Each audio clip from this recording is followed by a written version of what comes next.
Radio, Sultanate of Oman, 90.4, and the Sultan Qaboos Center for Islamic Culture presents In the monsoon rain, Reaching Out Through Dialogue. Listen and get involved personally in this holy month of Ramadan. Reaching Out Through Dialogue. Presented by Hatem Hatif Al Abdul Salam. Produced by Matloob Ayel Al Wahabi. Reaching Out Through Dialogue, a special on Radio Sultanate of Oman, 90.4.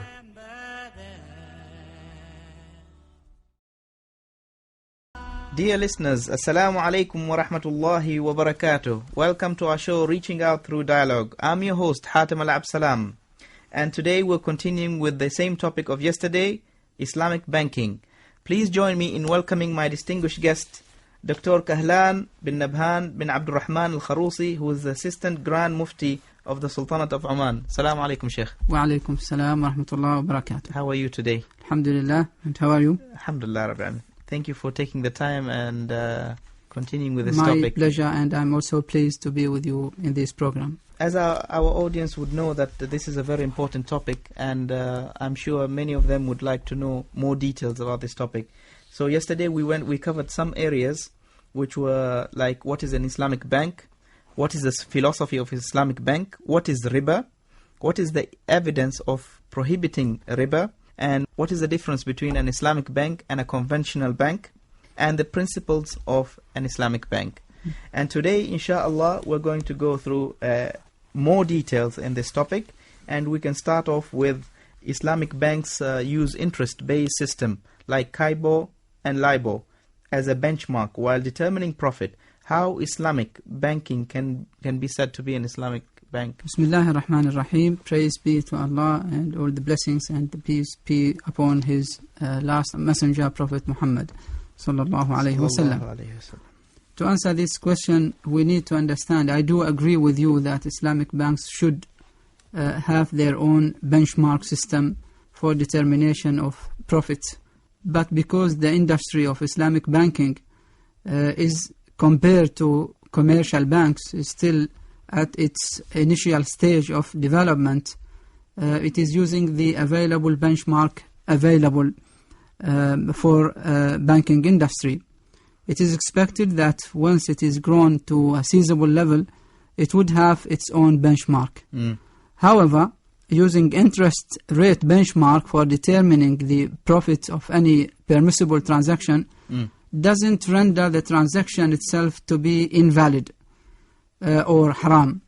It is the nature, the mechanism of the process of that particular product or agreement or contract between the two parties which determine its validity or otherwise. And about the benchmark which is used in both Islamic banks and in commercial banks.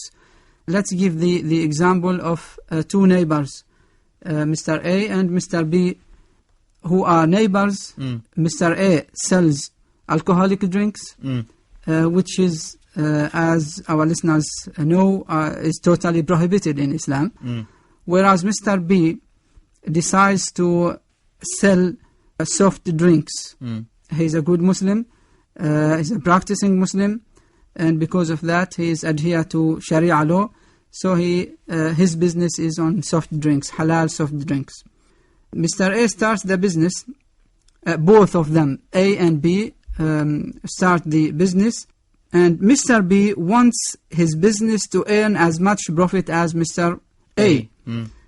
Through his trading in alcoholic drinks. So therefore he decides that he will charge the same rate of profit from his customers as Mr. A charges over the sale of alcoholic drinks. Thus he has tied up his rate of profit with the rate used by Mr. A in his prohibited business. One may say that Mr. B uses an undesirable benchmark in determining the rate of profit, but obviously no one can say that the profit charged by him is not valid in Islam. Islamic perspective. From an Islamic perspective. Because he has used the rate of profit of the business of alcohol only as a benchmark. The same is true for Islamic banks. It is most desirable and preferable, of course, that Islamic banks develop their own benchmark, but however, in the absence of any such alternative, interest rate related benchmark can be used. This is a very practical example, and I'm sure we understand better now about this concept, Sheikh Kahlan. Our next question, Sheikh Kahlan, is what is the difference between conventional mortgage finance and Islamic mortgage finance? And this is a very essential question because many people are asking about this particular point. And to answer it, we have to bear in mind that there are different kinds of products in Islamic banks. One of them is the mortgage financing. And there are several key differences between conventional mortgage finance and Islamic mortgage finance. Under conventional mortgage, in order to purchase a property, the customer borrows money and repays it with an additional amount, riba, interest, over a period of time. Yes.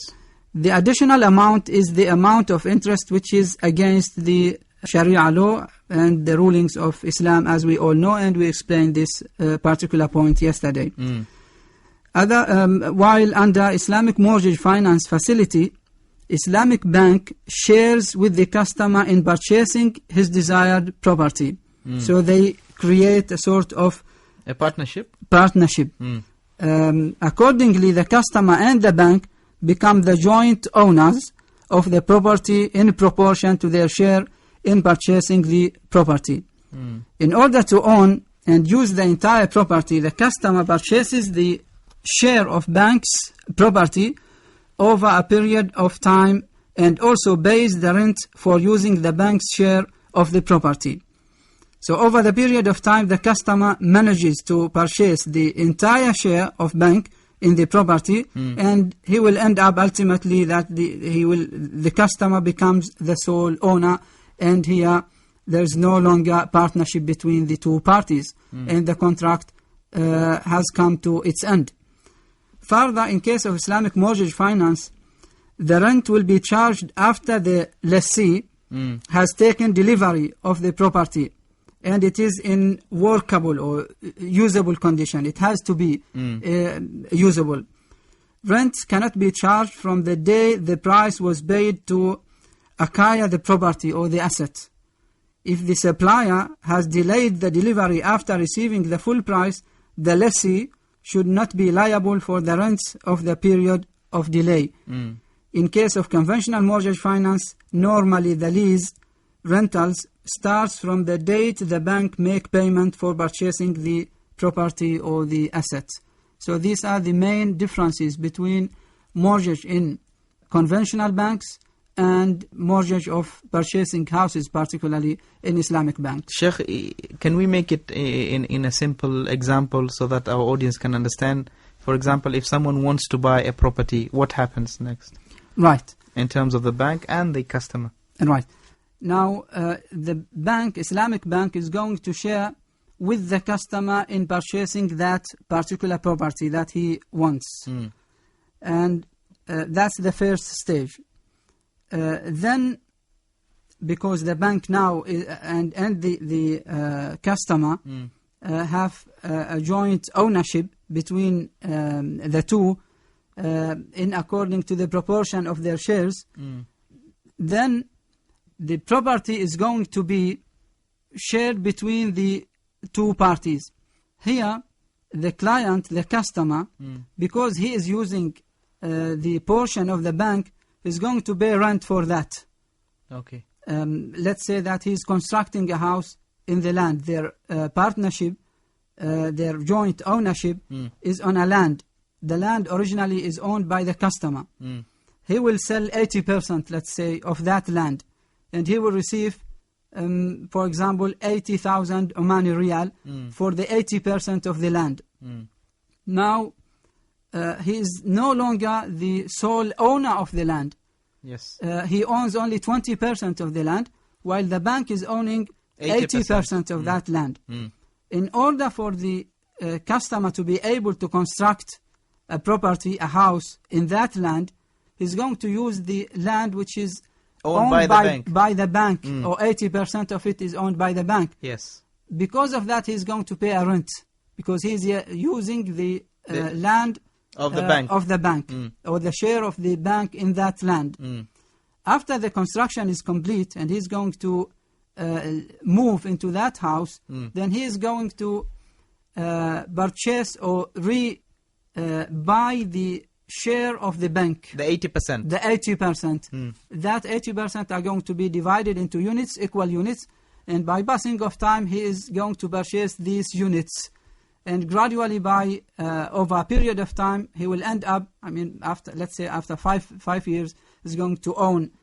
At the beginning, he was owning 20%. Yeah. After 5 years, he's going to own, let's say, 30%, and then 40%, 50%. And so on and gradually until he owns 80%, and here the joint ownership comes into its end, and we will end up that he retained back his land, and he has a house on that land. And of course, the bank makes profits because of the rents and reselling the units, his share in that land. This is very clear, Sheikh Alan. Thank you for that explanation. Now, one would argue, do we need Islamic banks? This is a question that might be divided into two parts for the proper of understanding. The first question is, do we really need banks? And if yes, then we should ask why it should be on the basis of Islamic Sharia. For the first point, do we need bank? I think it's obvious in our capitalist way of life, dominating all our aspects of life. The answer is yes. In order to assess the need of the bank, we need to look at the function banks are performing in our societies. And it is clear that in any society, be it a secular society or religious Islamic society, the main function of banks is to mobilize funds from the surplus units and allocate these to the shortfall units or to the units having budget constraints.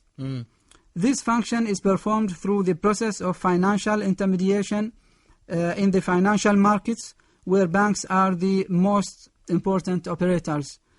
So financial intermediation enhances the efficiency of the saving or investment process by eliminating the mismatches inherent in the requirements and availability of financial resources of savers, depositors, and entrepreneurs in any sound economy.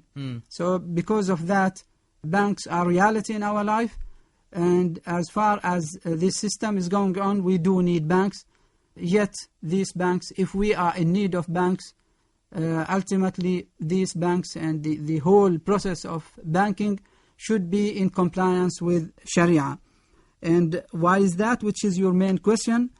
Commercial banks normally operate on lending basis, and this is one of the main differences between conventional and Islamic banking.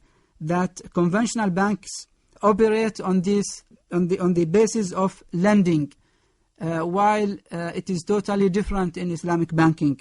They may not be much bothered.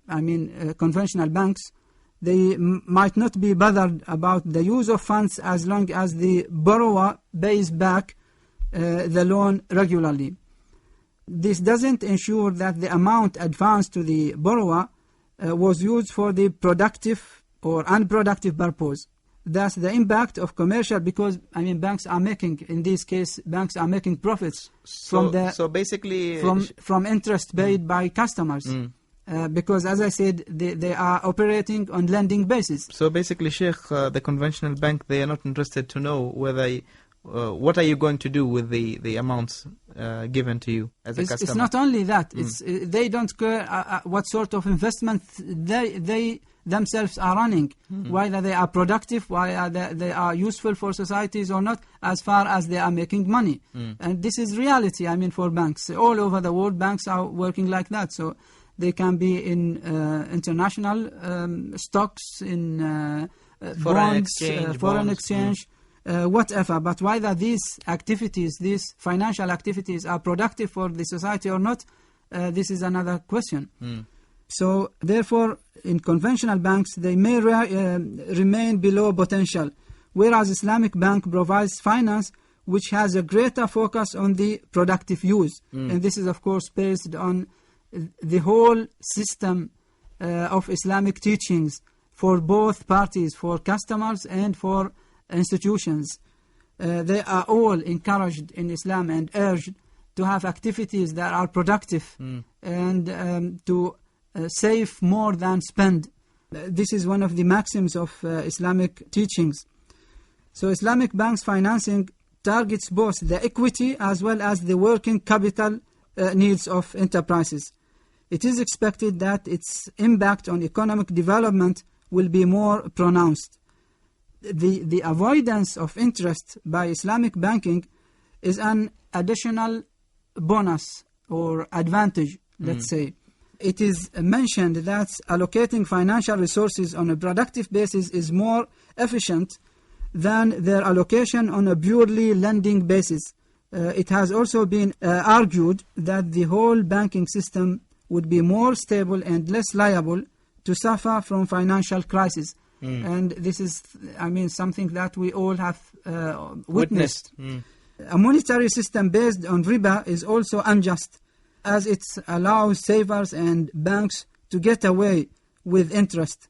And we have talked about this yesterday, the harmfulness of interest, of riba in a society, which will lead to a final conclusion of miss or negative distribution of the wealth of the society, where we'll have the elite, rich people who own everything, while we have the majority of the public who are in poverty and in necessity.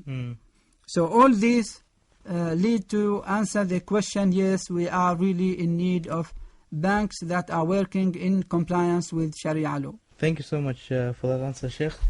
Now, is Islamic banking viable? Islamic banking is, as mentioned earlier, in the stage of evolution. No one disputes that there is a definite desire amongst all Muslims, and particularly those who are interested in saving their wealth, their money, to invest their savings in the venues which are permitted by Islam. Nevertheless, they must be provided with halal returns on their investments. So Islamic scholars and practical bankers took up this challenge and have made commendable progress in the last few decades in providing a number of such instruments and products, contracts. However, the concepts of Islamic banking and finance are still in their, fairly to say, in their early stages of development compared to the conventional banks. And Islamic banking is an evolving reality. There have been improvements and developments over the last years in the concept and the performance, the function done by Islamic banks all over the Islamic world and all over the world indeed. Whether in testing products or refining the concepts themselves, or reviewing some of the standards even that they have been taken for granted at the early years, and then they prove that they need to be changed and looked at again according to Islamic standards. Sheikh, what about Sharia governance? How can people have confidence on the compliance of the products to Sharia? From your question, it is apparent that the Sharia governance is a very essential body within the whole system of Islamic banking. It is important to guarantee that the products launched by any Islamic bank are in compliance with Sharia, And their work also is important to make the public confident that their investments and their contracts and agreements with banks are according to Islamic teachings. So Sharia governance plays an important role in shaping sound governance practices. First of all, one of their functions is to ensure the adherence to Sharia standards and also to make the public confident, as I said. And also it is one of the major roles of Sharia governance is to promote new products in accordance to Sharia law. Now, in order to achieve all of these targets, we need a structure for this Sharia governance. It will be useful, Sheikh, if you can take us through the structure, a simple structure. Now, let's take at the bank level. The bank level, there must be a Sharia board or committee or whatever is going to be called, consisting of at least, let's say, 3 scholars who are specialized in Islamic fiqh, Islamic jurisprudence, and have also sufficient knowledge in finance and banking, in the system of banking. So the role of this Sharia board, of these scholars, is very crucial. They are the body within the bank which will determine either whether certain product is lawful or not, is valid according to Islamic teachings or not. So, Sheikh, are they part of the bank? This Sharia board is part of the bank? Part of the bank, but they are independent in their work. They have the final word. They can approve or disapprove a certain product to be either Islamic or not, to be either compliant to Sharia or not. And also they have the authority to audit all the process going on in the bank, so that they will make sure that the process is according to the guidelines that and the principles that they have set up for that particular bank. This will lead also that there must be employees in the bank for auditing on each single contract and each single transaction, step by step, to make sure that it is within the principles set up by the Sharia committee. And once we have many banks working in a country, and we have branches, windows of Islamic banks, then we will need a more organized system of Sharia governance. And this example is found in Pakistan and found in Malaysia and in Sudan, that they have a centralized Sharia board. It represents the highest authority for all the Sharia committees found in banks. They are the reference. They issue certificates after the Sharia committee found in the bank. They are the authority which will say the final word, whether this product is permissible or not. So and they can set up the general principles and rulings of and the sort of products that are allowed, be it lease, ijara, or partnership, mudaraba or musharaka, or assets and commodity like murabaha. And they are to set up the framework and the general outlines for all Sharia boards found in different banks working in that particular country. So it's like a higher authority that regulates all the committees, the small committees within the banks. They all report to this particular board, and this board regulates all the principle, the laws, and they have the last saying. Absolutely right. And another function for this centralized Sharia board is that it has to gain credibility from the public, and this, of course, will lead to confidence from the public on the permissibility of the products launched by all banks working in a certain country. Sheikh, let us take a short break, and we'll continue the topic after the break. The Prophet Muhammad sallallahu alaihi wasallam passed away in his home in Medina. You are listening to the program Reaching Out Through Dialogue. We will be back for more in just a moment. Welcome back, Sheikh. Welcome. Thank you very much indeed. Sheikh, can you please take us through the element of insurance within the Islamic Bank? Yes, insurance also is another fact in our economic system nowadays. But the sort of insurance that is permissible in Islamic banking is called Ta'min Insurance Takafuli. The Takaful insurance or cooperative insurance. This is the name given, and from its name we can understand how it functions and what's the mechanism of cooperative insurance.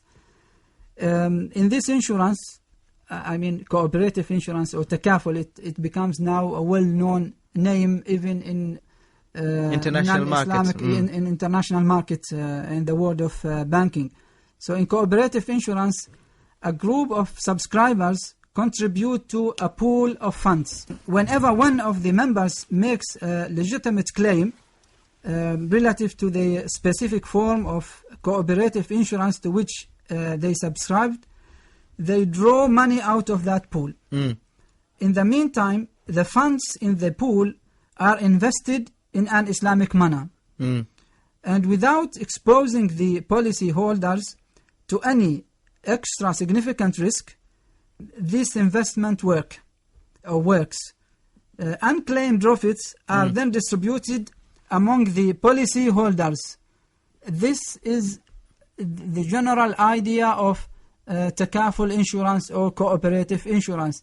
So we have compensation based upon the pool of funds from the subscribers, and at the same time they are holders, shareholders. They share the risk. They share the risk, and at the same time also they share the profits. They are not only insurer where they are paying money whether they are going to receive any compensation or not, and in case that they are going to receive whether they are equal to what they have paid or less or double or 10 times more what they have paid. And this is how it works in normal insurance, commercial insurance. And because of all these reasons that I have mentioned, this commercial insurance is not permissible in Islam, and the idea of cooperative insurance has become into as a replacement of that sort of commercial insurance. So in cooperative insurance there are, as I said, two main things. First of all, the pool of funds from which all the claims and compensation are made, and the other thing is that that fund is invested, and the subscribers are all considered to be holders, and they share risk and profits at the same time. The investment of that fund should be in accordance to Islamic teachings. So again, we have circulation of funds, we have investments, we have again another process where all the principles and rulings that we have mentioned to be applicable for Islamic banking, again they are also applicable for these cooperative insurance companies.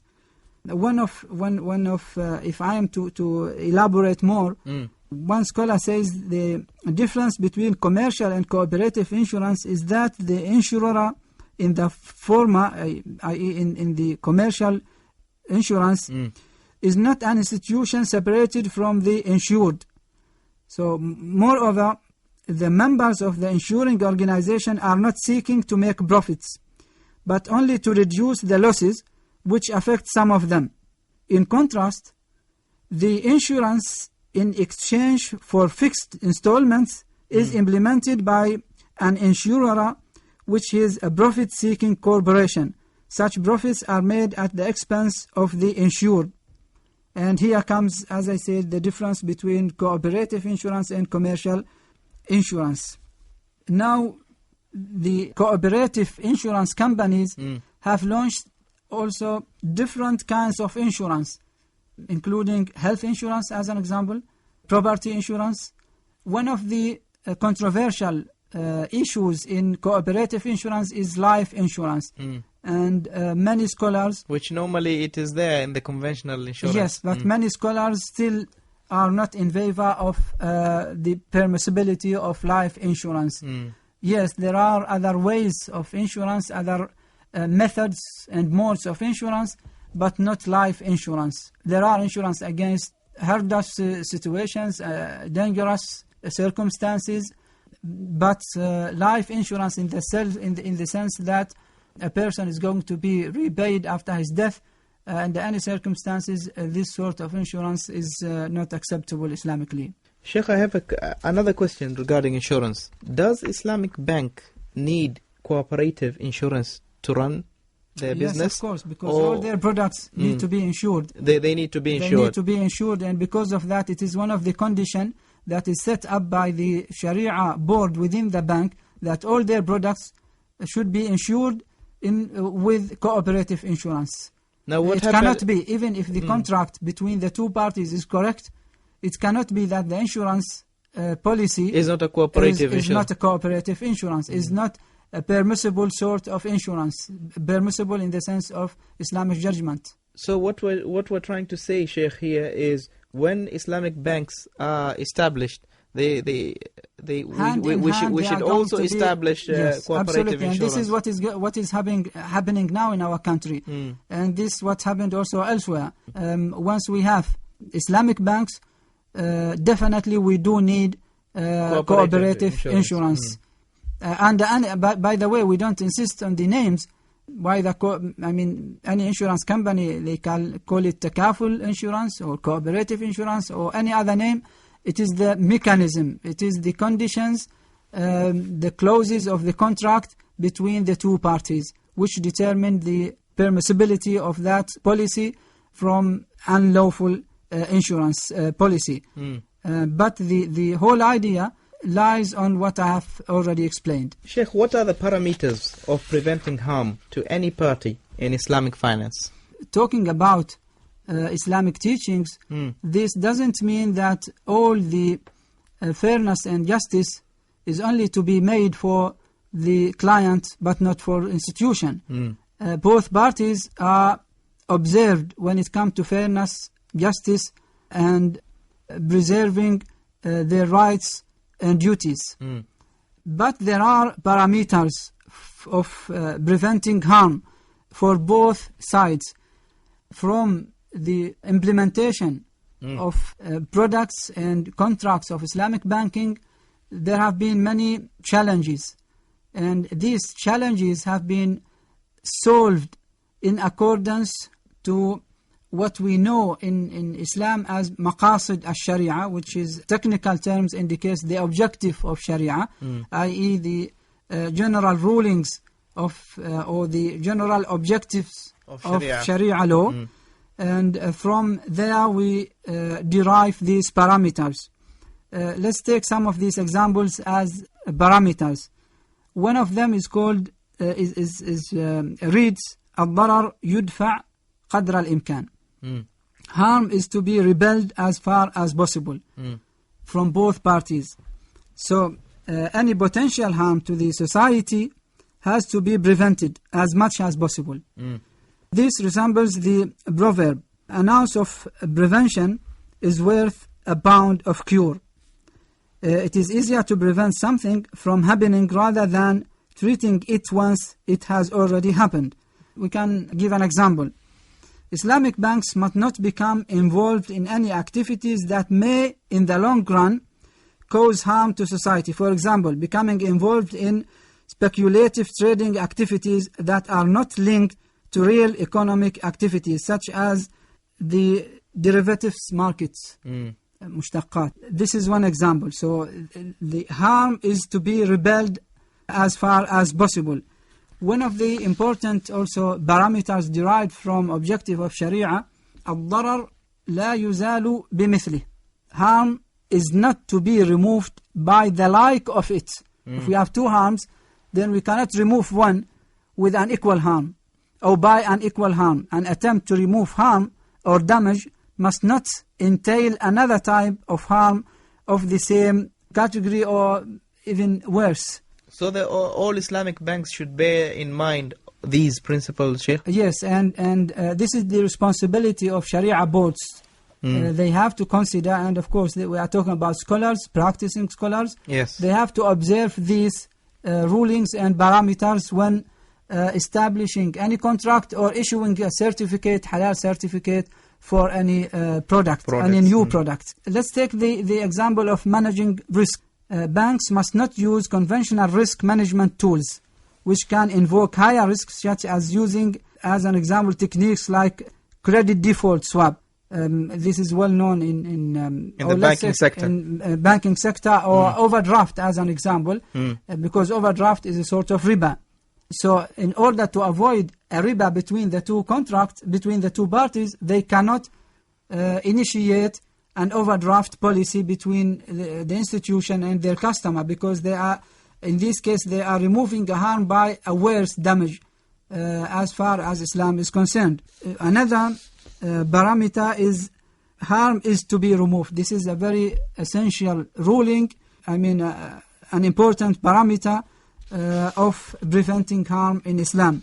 Harm is to be removed. Al-darar yuzal. Any harm must be stopped or abolished. It is the obligation of the institution and individuals to remove the harm and try to rectify the damage. Is this for both sides? Parties, yes. Let's take the example of a client causing harm to a bank.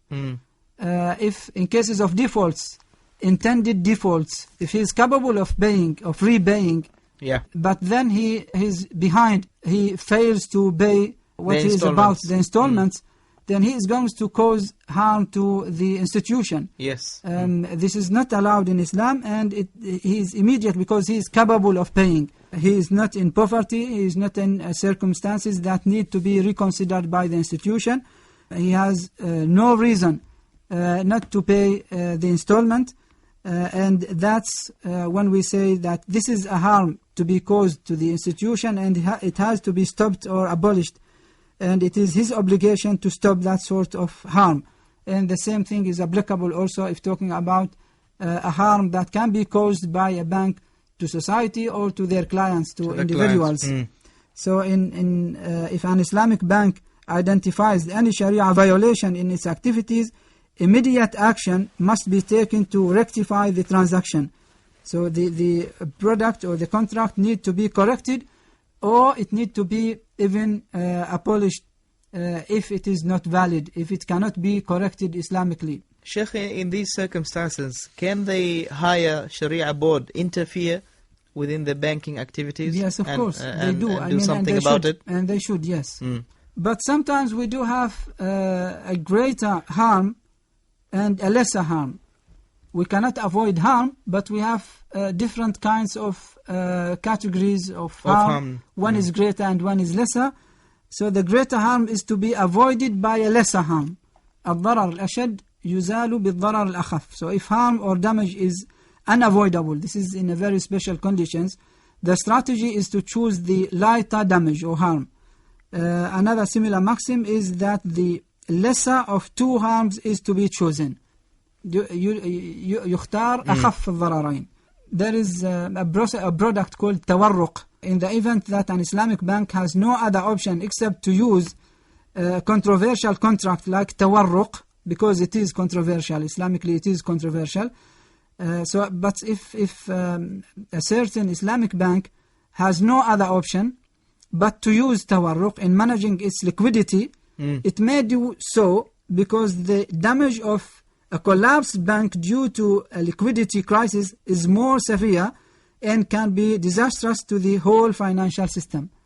But this has to be for a short time until the crisis is lifted out, and it has to be with very careful limitation that to be set up by the Sharia board and observed by the auditor working in the bank. And here is where the bank committee comes in and assesses every single transaction and sees what is the best solution or alternative to do in these type of... sometimes there are going to be financial solutions based on the word of banking.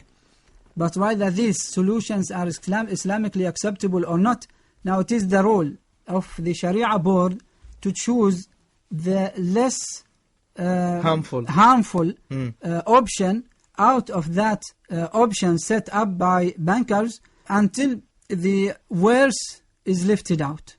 Probably these are the main parameters to lift out harm from any contract or any banking process within Islamic banks.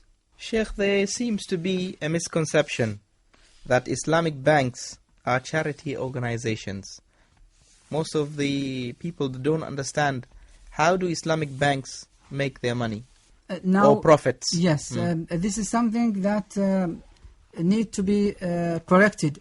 Islamic banks are banks, institutions who are making profits. Their main target is to make profit. They are not charitable organization.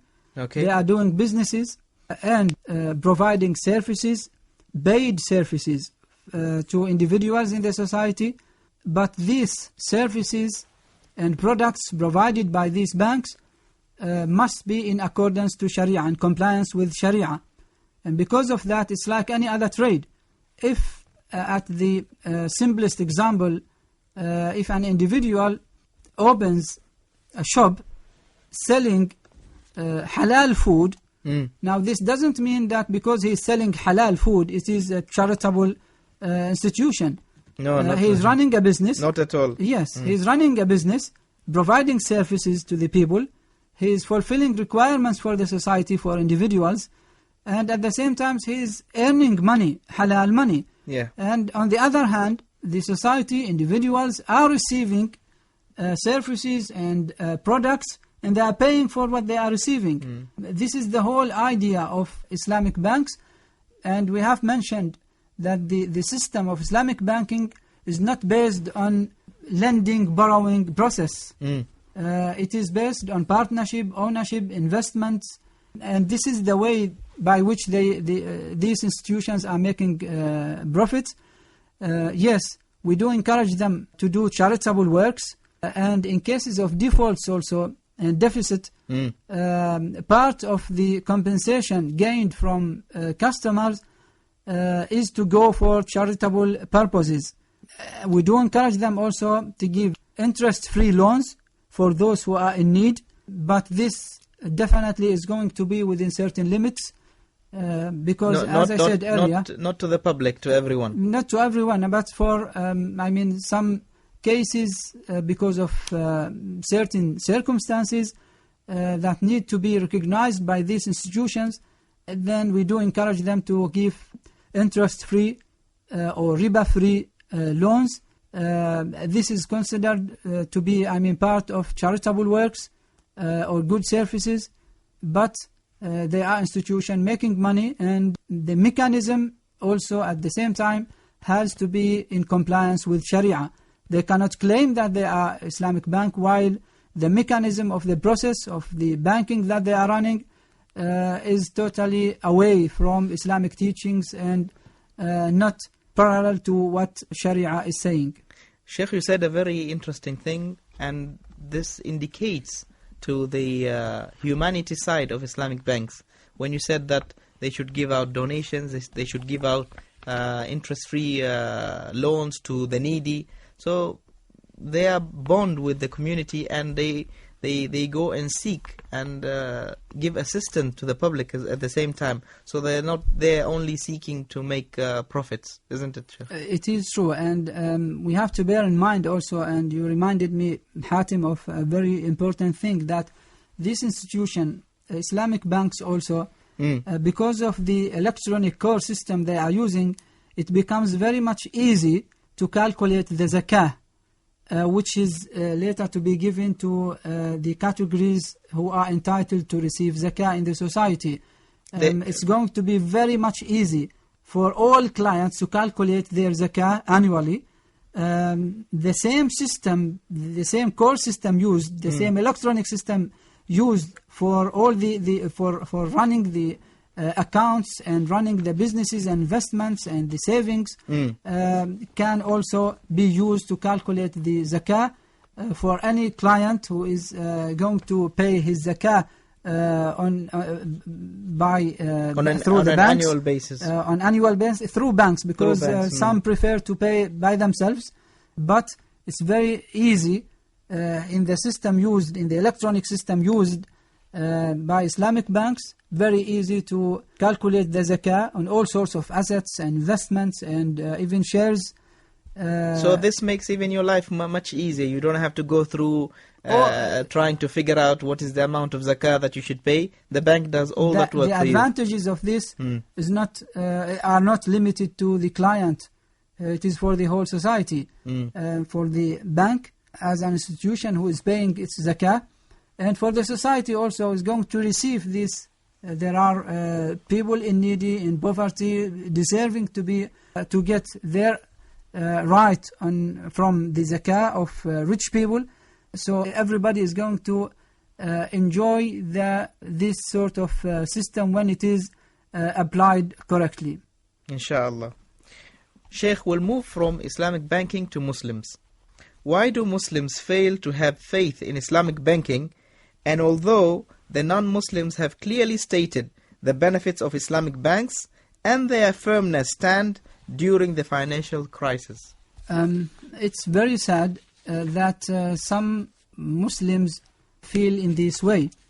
They must understand that the teachings of their religion and the rulings of their Sharia guarantee happiness for them in this life and in the life to come.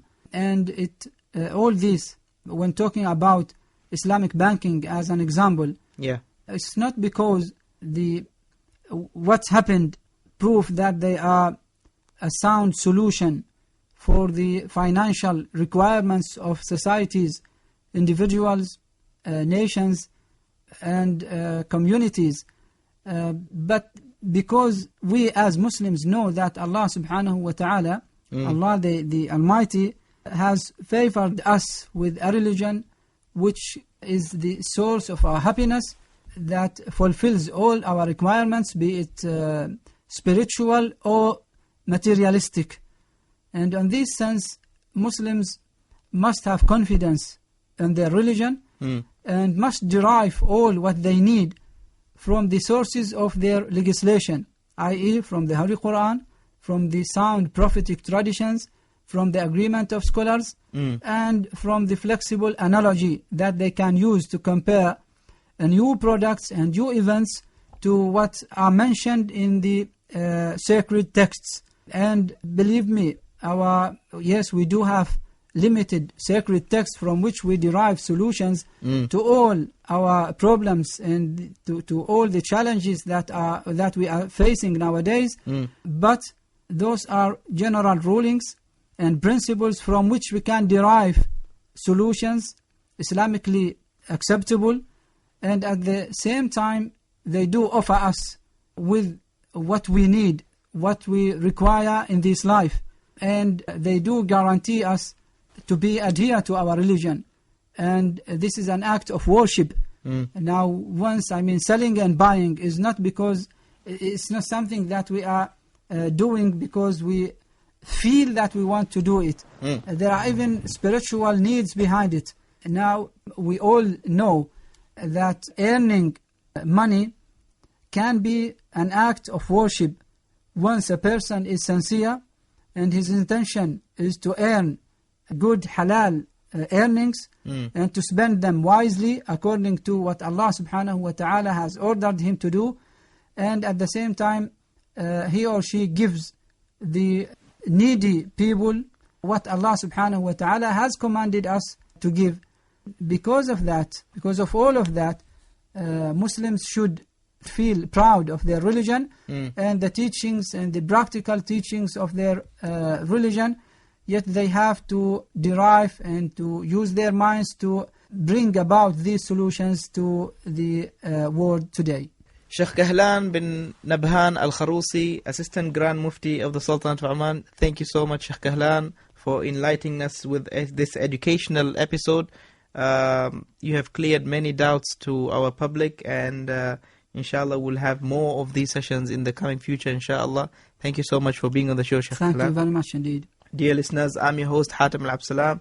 Assalamu alaikum wa rahmatullahi wa barakatuh.